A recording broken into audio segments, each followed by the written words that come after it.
this a little bit informal. So if you got a question as I'm going along, just raise your hand, okay? We'll do that. We don't have to wait till the end, because if you got a question, somebody else has probably got the same question. So I wanted to just talk a little bit about gear. First thing I want to talk about is pack, your pack, okay? And this is my go-to 3-season pack. I even use it sometimes as a day pack in the winter. This pack weighs about 2 pounds. Okay, it's a 60 liter. It's a 60-liter pack. You know, it doesn't have a lot of frills on it, not a lot of pockets, zippers, but it's very lightweight and it's got a decent suspension. It's a Gossamer Gear Mariposa 60. The first pack I ever used for backpacking, I bought actually here at a gear swap, and it was I bought it from somebody used. You know, it was a good pack. It was a Kelty pack. Very, very durable, a little bigger than this pack, but it weighed 6 pounds. Okay, so there's a big difference between a 6-pound pack and a 2-pound pack. Right away, I shaved 4 pounds off my pack weight. Okay, and I really like having these hip belt pockets. They're very handy. You know, this pack also has a nice feature. It's got a removable pad in the back, which is not, it comes out easy. And you know, if you want to sit on the ground, if you're stopping for a lunch break or a snack, even around the campfire at night, you pull this out, it gives you a nice little convenient sits pad. Okay, so pack, you know, a lot of weight can be saved by doing things with your pack. I've even read accounts where, you know, once you get the pack size to your torso and that, some folks will even cut the length of these straps off to shave a few extra ounces off. I haven't gone to that extreme yet, but in any event, it's something that a lot of folks do. And just kind of looking through my list so I make sure I don't forget anything. A Nyla Fume pack liner. I've gone to this. This is, it's called the Nyla Fume bag. You can buy them either individually or in a 3-pack. Very durable, much more durable than your typical trash bag. And I've gotten away from using a pack rain cover, okay? Because I found that when I'm out on an all-day hike, backpack, and it's raining all day, I don't care how meticulous I am putting my pack rain cover on, water finds a way to get in there. Okay, so this here, water's not getting in it. I use this inside my pack as a pack liner, and I can fold the top over, and this is waterproof. Okay, so it's very lightweight. It's called the Nyla Fume pack. It's on your list. In terms of a tent, you know, I have a lightweight tent. I didn't set it up in here. And number one, it's not a totally freestanding tent, so they wouldn't appreciate me driving stakes into the floor. But it's very lightweight. This is a Nemo Hornady leak. This tent weighs about just slightly over 2 pounds with the ground cloth. And I have it for storage purposes. I have it inside a stuff sack. But when I'm backpacking, I don't take the stuff sack with me. I have everything stuffed. On this particular pack, it has a very large side pocket, and I can get everything in the side pocket. I don't even have to fool with a stuff sack to save a little weight there, and it's very convenient. Okay, this is actually a 2-person tent, although you got to be pretty friendly with somebody to get 2 people in there. So, but it's nice. It's a double-wall tent. It's a Nemo Hornady leak. There's a lot of great tents out on the marketplace. You want to watch out, you know, single wall versus double wall tents. When I hiked the AT, I started out with a single wall tent. It was a good tent, but I had condensation issues. Okay, day after day after day, humidity was high, there was a lot of rain. I couldn't properly ventilate my tent. I had issues with condensation. With a double wall tent, it's a lot easier to be able to vent your tent. So again, it's a nice. Anyway, look for saving some weight in your tent. And I do want to pull this out. This is a ground cloth for me that serves dual purposes. It's a ground cloth for my tent. Of course, the way they get these tents so light is the fabric is so thin, right? And so it's nice to have a ground cloth. This is a custom ground cloth for the tent. But if I'm staying in a lean-to at night, I put this down in a lean-to. Most lean-tos have a broom, you can sweep them out, but the floor's still dirty, okay? And you lay this down before you put your bedroll down, and you know, it keeps your stuff clean, okay? And of course, this has a dual purpose. When I hiked the AT, somebody put me onto this, you know. Inevitably, there's a time where you got to get a ride to a store to get, you know, resupply or go to a hostel or whatever. And I found that a little sign like this is a lot more productive than one of these. For whatever reason, people are more receptive to stopping when I have this sign out and picking me up. Okay, so anyway, I just painted that on there. You know, another way to get a practical use out of my tent ground cloth. The other thing too is probably going out of order on my checklist, but it's okay. I use a very lightweight sleeping pad. This weighs less than a pound. You got to blow it up, okay? It fits in a stuff sack like this. And this is actually a Thermarest. They call it a Neo Air. Like I say, it weighs less than a pound. I sleep very comfortably on this. A lot of folks use the corrugated, you know, the eggshell crates, the rigid foam crates. Those are lightweight too, but they take up a lot of space. This Neo Air, like I say, fits in a stuff sack like this. The only downside about this, and Lydia was asking me about this, is that are they crinkly? And they are. When you go to roll these up at night, after you're done, roll these up in the morning, make a lot of noise. They're crinkly. Okay, so I'm an early riser, and if I'm in a lean-to with a bunch of folks, and I'm getting up, you know, 5 in the morning, no matter how quiet and careful I am, I'm inevitably making a little noise rolling up my sleeping pad. But anyway, yes. Did you bond it out on that thing? No. Now, you know, I'll find if I first initially inflate it, especially if the temperature is cold, I might lose a little air pressure, and I'll have to, you know, at some point put a few more puffs in it. But no, I don't got it on this. Hips or shoulders don't bottom out. I guess I've touched bottom with my hip. If I, you know, put a lot of weight in that way, I guess I have. But generally, I sleep pretty comfortably. Okay. Yes. Oh yes, Doug. On the trail, I made the mistake of using a 3/4 length, and that was not comfortable. Okay. So be careful. Full length is much better than 3/4. Everybody hear that? Stay away from the 3/4 length. Use a full length sleeping pad. Yeah. My sleeping bag, you know, over the years I've gotten pretty good quality gear. I didn't start out with that way, but every year, thanks to some suggestions from me, my wife typically gets me a nice Christmas present or birthday present. You know, I tell her what I want, but I've accumulated some nice gear over the years. This is my sleeping bag. Okay, pretty small. It's in a compression sack, and Barb Brenner actually told me, you know, you can save some weight by not using stuff sacks and compression sacks. And I haven't been bold enough to do that, but I think, Barb, maybe on my next backpacking trip, I'm going to get away from the compression sack and, you know, put it in the bottom of my Nylofume, and it'll stay dry that way. But this is a down sleeping bag. It's a good quality. It's a Western Mountaineering. Down is compressible, and it, you know, it'll last a lifetime. This is actually a 10-degree bag, okay, that I've got crammed in here, but it works. And I do want to show you one thing in here that I typically carry.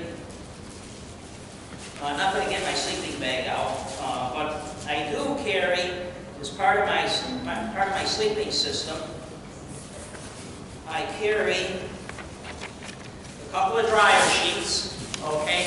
And what these dryer sheets are for, most lean-tos are infested with mice, okay? If you've ever slept in a lean-to, you know there's mice scurrying around. And these dryer sheets, actually, I put them on either side of my head when I go to sleep. They tend to keep the mice away, I found that they do work, okay? So it's a pretty lightweight thing that be carrying around, a couple of dryer sheets.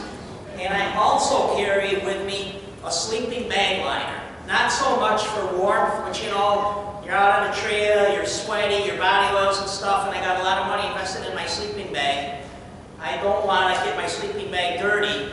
I use a sleeping bag liner. This is just a very lightweight silk liner that I'll slip into first before crawling into my sleeping bag. So I do that. I try to, like I say, try to preserve the life of my sleeping bag. Okay, moving along. I did bring my hiking poles with me. Everybody knows what hiking poles are all about. My cook system, and I do want to talk a little bit about this. My cook and my heating system. This is my stove, my eating pot, my spoons in here. You know, I have gotten over the years. Where did I put my fuel canister? Maybe I didn't pack that. Everybody knows what those lightweight. Oh, here it is. Right. I use one of these MSR pocket rockets. With you know, a lot of people are going to these. They're very easy to use. They bring your water to a quick boil. You know, fairly light. You know, this folds up and folds out and screws on, and easy to light. And I don't cook. I boil water.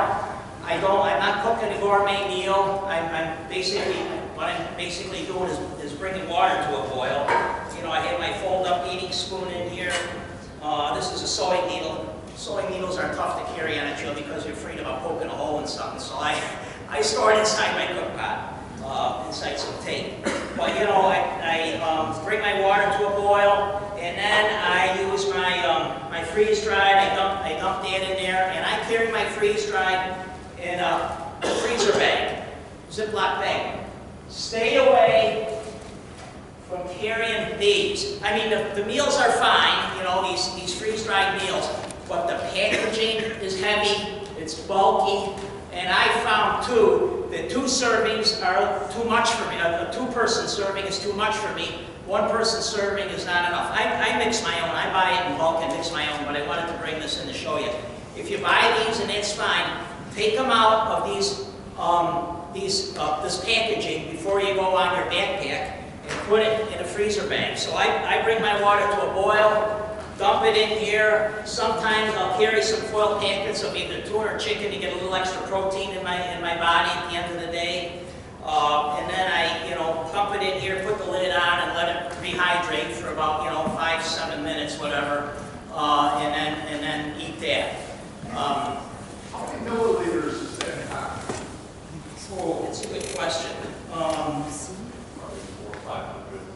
Yeah, I'm not sure. Not half a liter. 500 mil. You know, I'm not sure. You know, I just do an approximate. I fill it up probably for this much freeze dried. I probably put maybe about 2/3.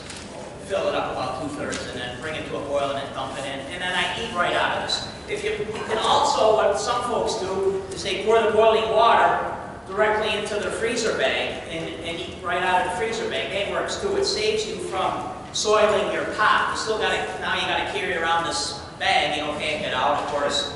What I do after I'm done eating my meal, I put a little more water in there. I have one of these pot scrapers I can scrape up, and I drink the residual. Okay. Basically it's called drinking a swill. Okay, maybe for some folks that sounds a little gross, but that's what I do. And then, you know, I might make sure I got my pot pretty well clean. I might give it a final wipe out with this cloth that I carry, or maybe sometimes even with a leaf. You know, I'll finally wipe it out with a leaf. Again, away from the campsite. Okay, but it's a pretty simple system. I used to use, you know, an alcohol stove, and this is one I purchased. I don't use it anymore. You can make your own out of a couple of like cat cans or whatever. They're easy. There's all kinds of information on the internet, but you know, it's pretty lightweight. You do have to carry the alcohol fuel around with you, but the problem with this, it takes a long time, much longer than this guy to bring water to a boil, and then there's no good way to put it out. You got to kind of wait for the flame to burn out on its own. And actually, I've read that in some parts of the country, these are not allowed. I think probably out west. I don't think we have that situation in the Adirondacks, but where there's a high potential for a forest fire, they consider this to be an open flame, and you're not allowed to use it. Now, why they don't consider this to be an open flame, I'm not sure. Okay, because there is a flame there. But in any event, this is another option, another lightweight option is an alcohol stove. But these pocket rockets are so nice, convenient, easy to use that I think people have gotten away from using an alcohol stove. Oh, and of course I'm carrying my matches. I have a backup of matches and a lighter, you know, because I've had a big lighter die on me before. If you're a little careless and they get a little moisture on them, they don't work. So I'm always carrying matches with me too. Okay, so next, some of the toiletries, you know, toilet paper, and okay, you folks are probably going to laugh at me for this, but does anybody notice anything unusual about this toilet paper roll? What do you notice? The cardboard core is taken out, right? So, okay, I saved maybe an ounce, you know, but anyway, I do that. And, you know, I always carry also some hand sanitizer. You know, hygiene on a trail is difficult, but it's important, okay? So I'm always carrying some hand sanitizer with me. I also carry a little of this wilderness wash. You know, you can use that to clean up a little bit, but in any event. Oh, and here too, I used to always carry a trowel, you know, for digging a can hole, but I went even lighter than that. I now carry a snow stake. Okay, you can buy these. I bought this at REI for $6, and it's very lightweight aluminum, and it's very effective at digging a can hole. So anyway, that's my go-to can hole digger these days. What's it called? A snow stake. It's, you know, it's got holes in it, so if you're burying, it's intended for winter use. To bury your instead of driving a tent stake in the ground, you bury this in the snow. Pack the snow around it, and it provides an anchorage. But I use it 3-season backpacking for digging a can hole. You know, snow stake. I didn't bring a toothbrush. Everybody knows what that is. I'm always carrying ear plugs. I also carry, you know, if you go to the top of this next column, this is kind of, I don't know, I'll call it a ditty bag or whatever. But I got all kinds of stuff in here that's for emergencies, you know. I'm always carrying now for like a 3-day backpack one of these little power packs to recharge my phone. They're really handy, right? Because the phones, they might not last for 3 days, right? The power. So I'm carrying that. This is a repair for my tent pole if my tent pole ever snaps. I typically always carry a second headlamp. Because trust me, there's nothing worse than being out on a trail and your headlamp dies at night. I typically carry a second headlamp. You know, I got my main headlamp. I carry back up, or if somebody's with you, and and for whatever reason their headlamp dies or they forgot to bring one, it's handy to have a second headlamp. Extra batteries, you know, extra shoelace, a replacement buckle for my pack in case, and these things are known to fail. Buckles, the hip belt buckles on your pack, they're known to fail, so I'm carrying typically that. A very lightweight cable tie, you know, they come in handy. Oh, here I am, I got a backup to my backup, right? A lighter and a set of matches. I carry, this is called tenacious tape. I've had to use this more than once. Jim, you know, right? When that tore, Jim had some along. But it's handy. It really works well. It's a repair tape. You get a tear in something. The tenacious tape is really handy. I carry some Gorilla Glue with me. I've used that. And I don't know. This is probably my 3rd or 4th tube of carrying along. I carry along. This is one of these little wax. It's a commercial thing. It's not homemade for making a campfire. So if you're out there and you're with a group, and you don't have to tell them you're using this, okay? But all of a sudden you look like a genius for making a campfire, right? You just light this and it gives a nice extended flame, and hey, we got a campfire. How about that? I also carry. I'm going to skip around a little bit. I always carry a little extra cord. You know, cord is handy to have. If you want to dry your clothes up, you're stringing a line somewhere, you want to, you know, for whatever reason, a little extra cord is good to have along. I'm carrying a backup to my water purification system. These are chlorine dioxide tablets. This is a backup. But my water purification system is right here. Aquamira. It's 2-part chlorine dioxide drops. It's kind of pretty much foolproof, lightweight. I've never had an issue with getting sick from water on the trail. You got to mix these, you know, you mix it in the cap. For 1 liter, you take 7 drops of part A, 7 drops of part B, and you let it react for 5 minutes before you add it to your water. And then you want contact time with your water of about 30 minutes. If the water is ice cold, maybe a little bit longer. But these chlorine dioxide drops are really very handy, lightweight. Hey, a lot of folks carry filters. I've never been a filter guy. There's, you know, filters work, they're popular.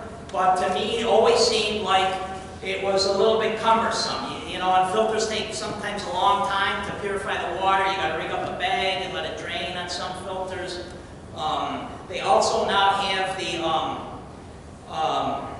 the fluorescent lights, right? With you screw it in and with a battery powered, and they work too. What do they call them? Stereo pen, right? Stereo pen, and those work too. But anyway, my go-to system, pretty lightweight, is these Aquamira drops. Let me just see if a jackknife. You know, everybody wants to carry a big jackknife, right? And these things are heavy. You'd be surprised how much weight. And I've seen people carry hatchets and hammers and big knives and all. And this is my jackknife right here. It's a multi-tool. You know, it folds out, and it's got a variety of different attachments. It's got a little blade in there, a screwdriver, a file, and all. This is all I really need in terms of carrying a jackknife. Okay, DEET. You know, I've got DEET on here. I carry DEET in a separate little bottle because I used to carry it in the container it came in, and the same with hand sanitizer. And I once had the lid on a container fail on me, and it makes an awful mess when it does that. So I have it in more leak-proof containers, small vials. Compass and a whistle. I'm typically carrying a compass.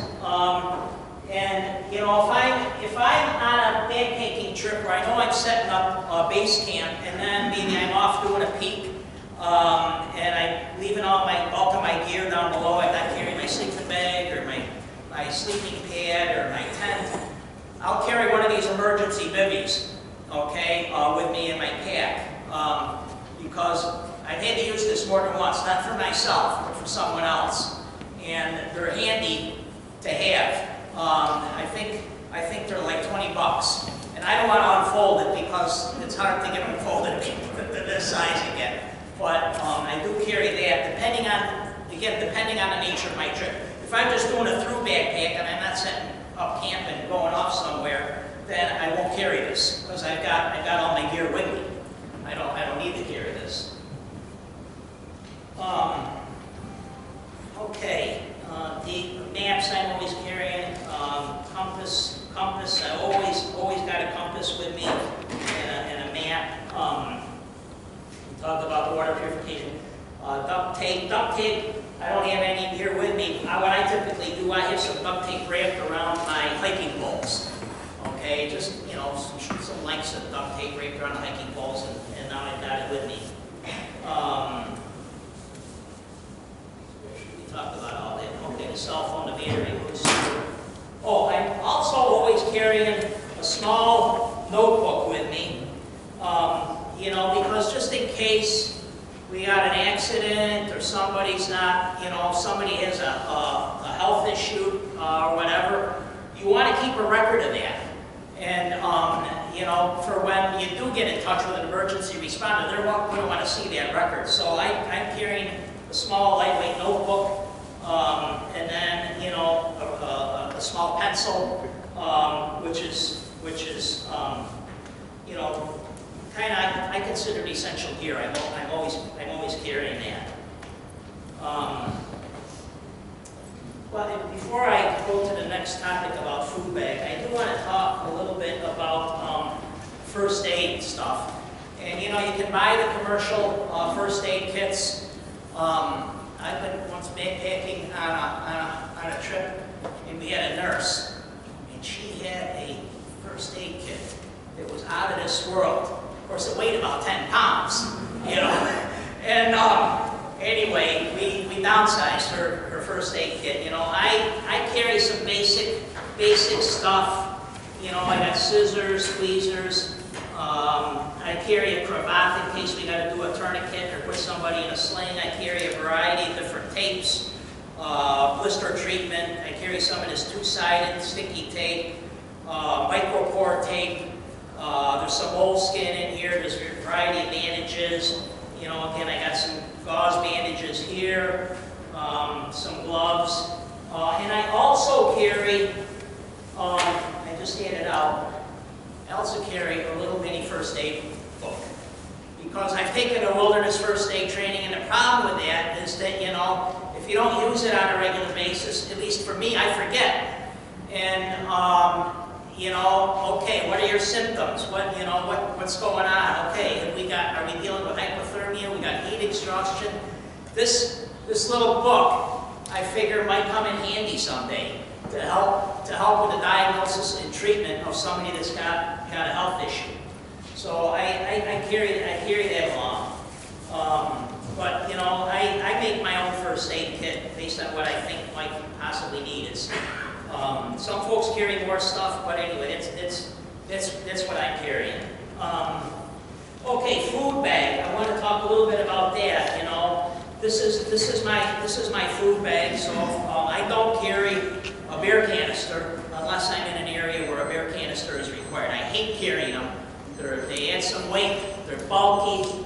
I don't like them, and I only carry them if I carry a beer canister if I have to. But I carry a food bag. This is a waterproof bag. Okay, totally waterproof.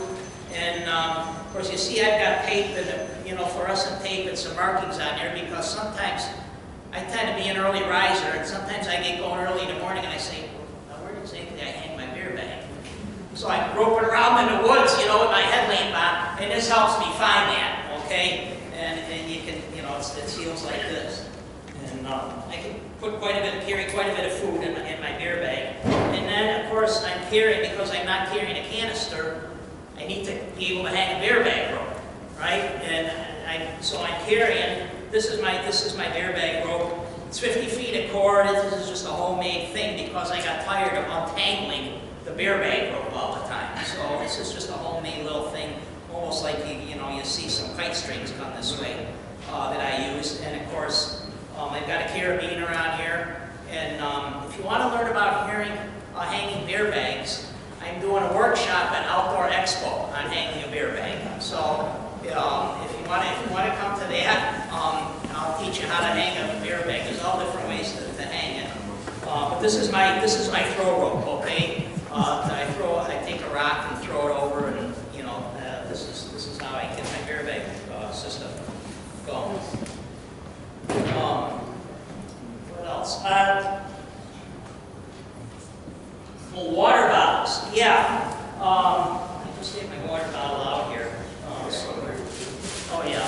So these Nalgene bottles are great for the winter. It's what you got to have, something like this where you can pour boiling water into it and put it inside a cozy. But for 3 season, I'm carrying these. This is an empty Gatorade bottle. I'm usually carrying, depending on the nature of the trip and what I think water sources are going to be like, I'm carrying 2 or 3 bottles of. This is a lightweight, Gatorade bottle. again, it's fine for 3-season, lightweight, you know, and it works. I've seen folks on the trail with, you know, all fancy designer water bottles, and they got all kinds of stuff on them, and, you know, okay, it looks good, but it adds a little weight. And you don't need to bring a box of wine on the trip either. We have some items with a box of wine glasses, an easy chair, you know. So I won't mention any names. But anyway, you can leave all that stuff at home. I mean, hey, God bless you. If you want to carry all that stuff, God bless you, you know. I've seen some folks, and some gals are so, I don't know how they manage. I pick up their pack, I say, I'm glad you're carrying this and not me. But they love these packs around, you know. And anyway, you can leave some of that stuff at home. Also, I was on a backpacking trip, and I was intro to backpacking trip, and one of the participants, she asked me, she says, Reinhard, my pack's too heavy. Can you do a pack shakedown for me? I said, sure. So the first thing I pulled out of her pack was a beach towel. You know, a beach towel like this. I says, and again, I'll leave this person's name. Here's a towel. Okay, this is a lightweight absorbent towel. I'll be honest with you, I don't even carry that. I carry a bandana. So, you know, if I gotta clean up a little bit, this is, you know, I wipe down a little bit with this and wring it out, and this is my towel. Okay, leave the beach towels at home. You don't need that. Okay. Okay, I didn't bring my hiking boots in. I brought all my clothes, and I'm not going to go through every article here that I carry, not only that I'm wearing and that I carry, but you know, I use these lightweight gaiters. The company that makes these are called Dirty Girl. They come in all different exotic designs, but these are a nice screen gaiter because I inevitably am picking up grit that gets in my boot. So these are nice, keeps the mud, keeps stuff from getting in your boot. You know, I'm usually carrying, you know, I'm wearing a pair of socks. I would like liner socks, and then a heavier sock over the top of them. I'm usually carrying a spare of socks and carrying a spare pair of underwear.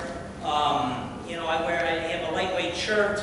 I do like, this is a merino wool top that I use, which is pretty handy. So my top, if I'm wearing all my layers, I got a lightweight shirt, merino wool, I got fleece, and then I also have a great piece of clothing here. This is a down sweater, and it packs pretty small. It's a little bit compressed right now, but these are great. You can't wear this as an outer, the fabric is very thin. You can't wear this as an outer layer, but the fabric is pretty thin, but it does add some nice insulation, okay, a sweater like this. And then of course I have a rain jacket, which I wear as an outer layer.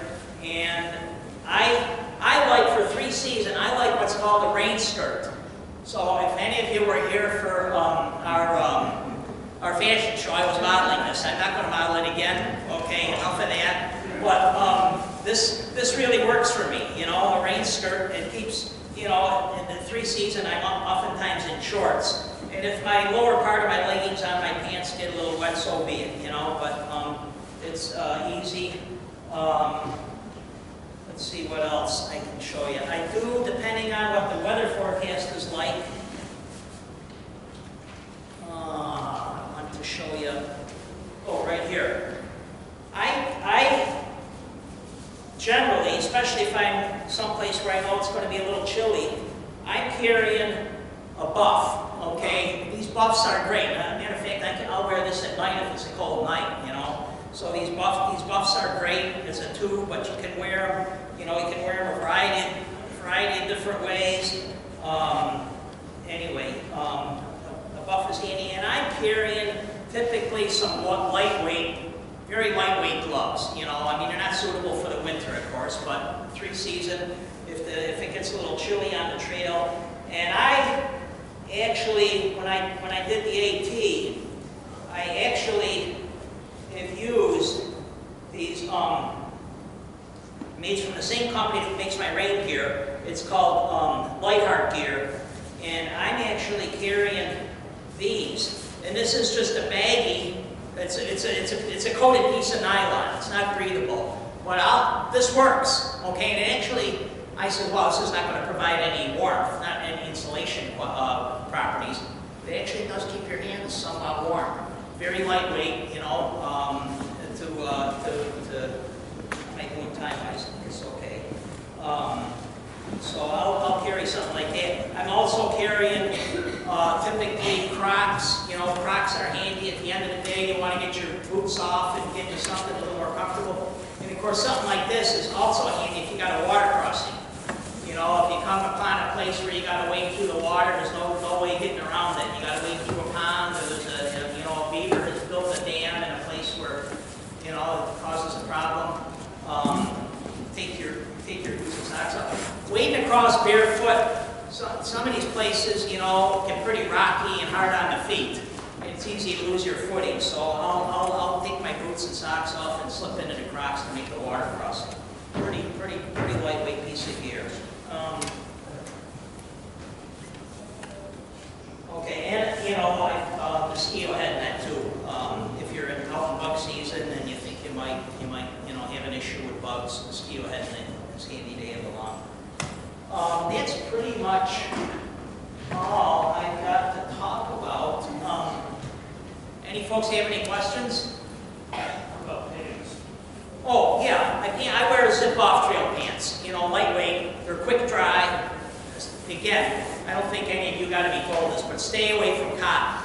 Okay, cotton takes forever to dry out. Yeah, it might feel comfortable when you first put it on, but these are a synthetic pant.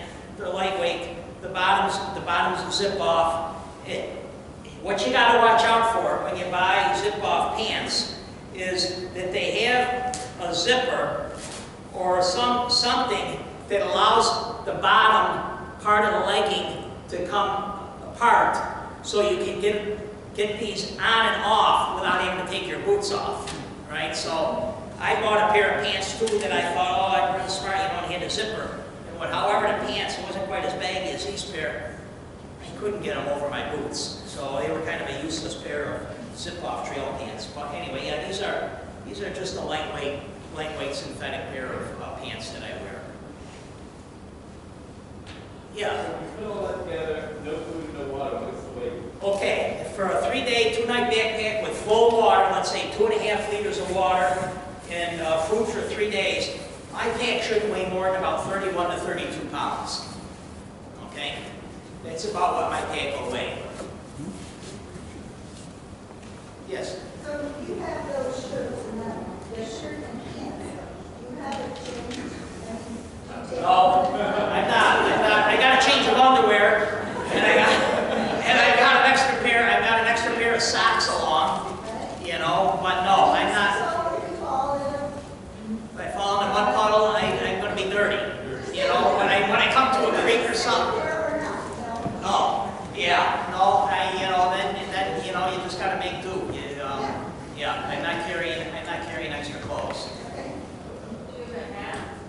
I don't. My buff that I showed you works as a hat. Okay, so there's a variety of different ways you can wear these. For at night, I might. Yeah.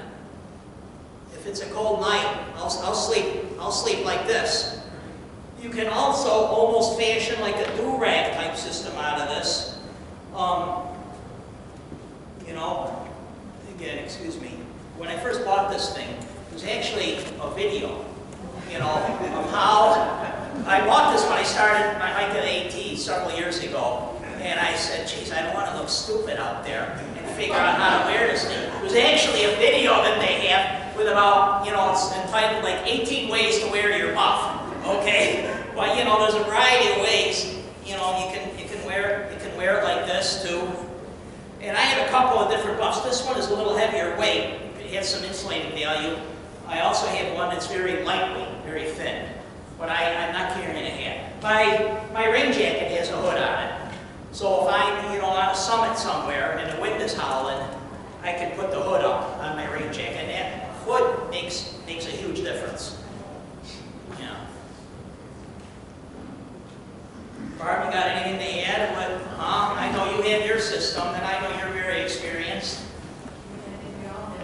We all have our systems, right?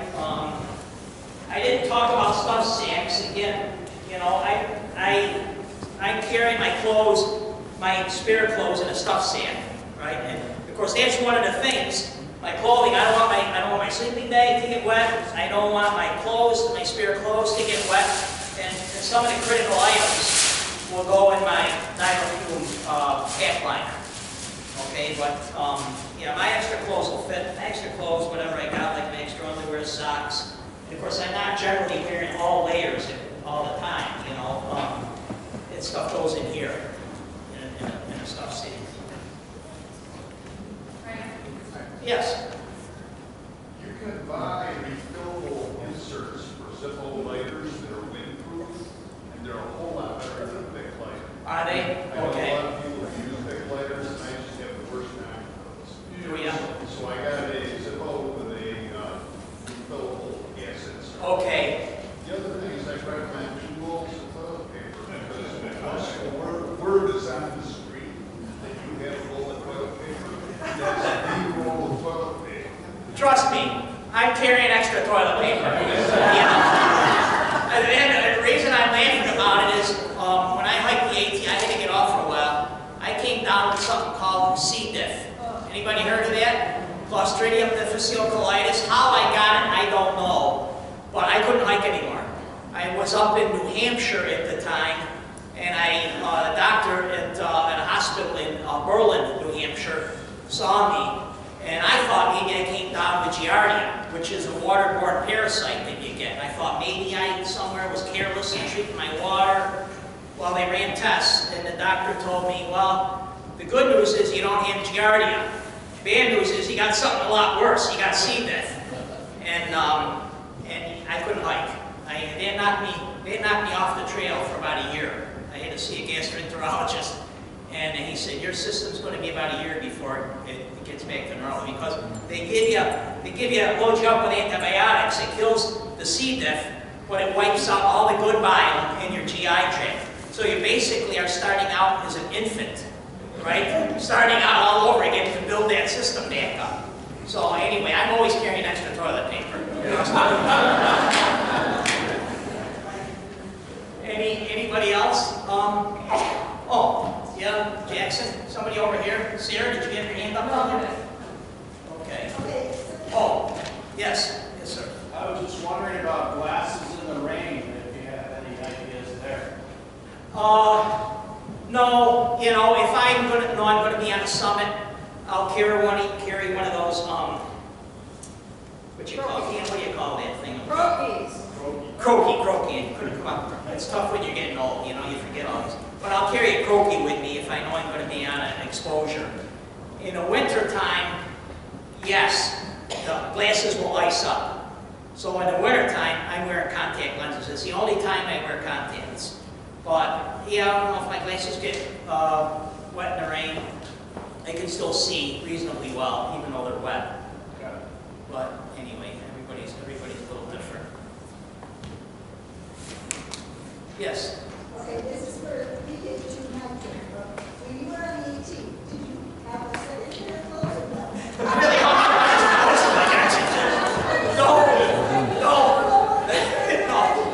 No, I did not carry a wardrobe with me. I'm sorry. This is when you... Did you have a second pair of pants? No, I did not. I did not. I maybe carried, you know, maybe instead of an extra pair of socks, maybe 2 extra pair of socks, and maybe a couple extra pair of underwear. But don't forget, even on a long distance hike like that, like the AT is a good example. On average, every 5 days, I'd stay in a hostel to get off the trail, and I could do my laundry there.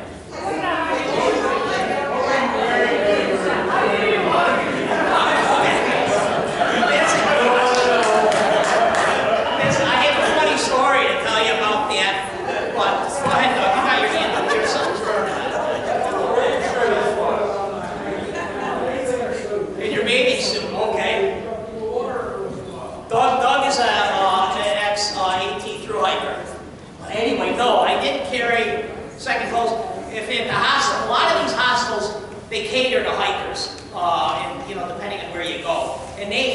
they say, here's a box of clothes. You know, it's all clean and laundered. Okay. I was once, it was in, not Damascus, Virginia.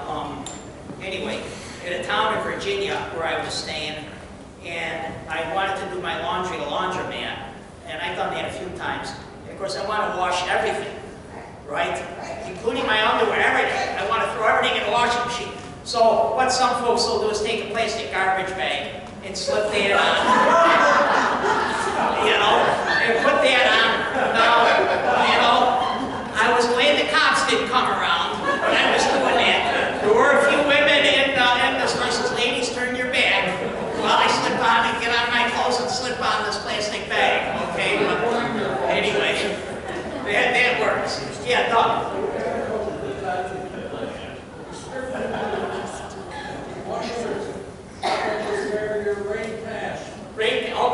Rain pants work because I've got a rain skirt, but they, you know, that would work too. That would work to wear your rain pants. Of course, when I say I slipped on a plastic bag, it wasn't one of these. Okay. Oh, I've been told we got, okay, I've been given a cut. Well, thank you, everybody.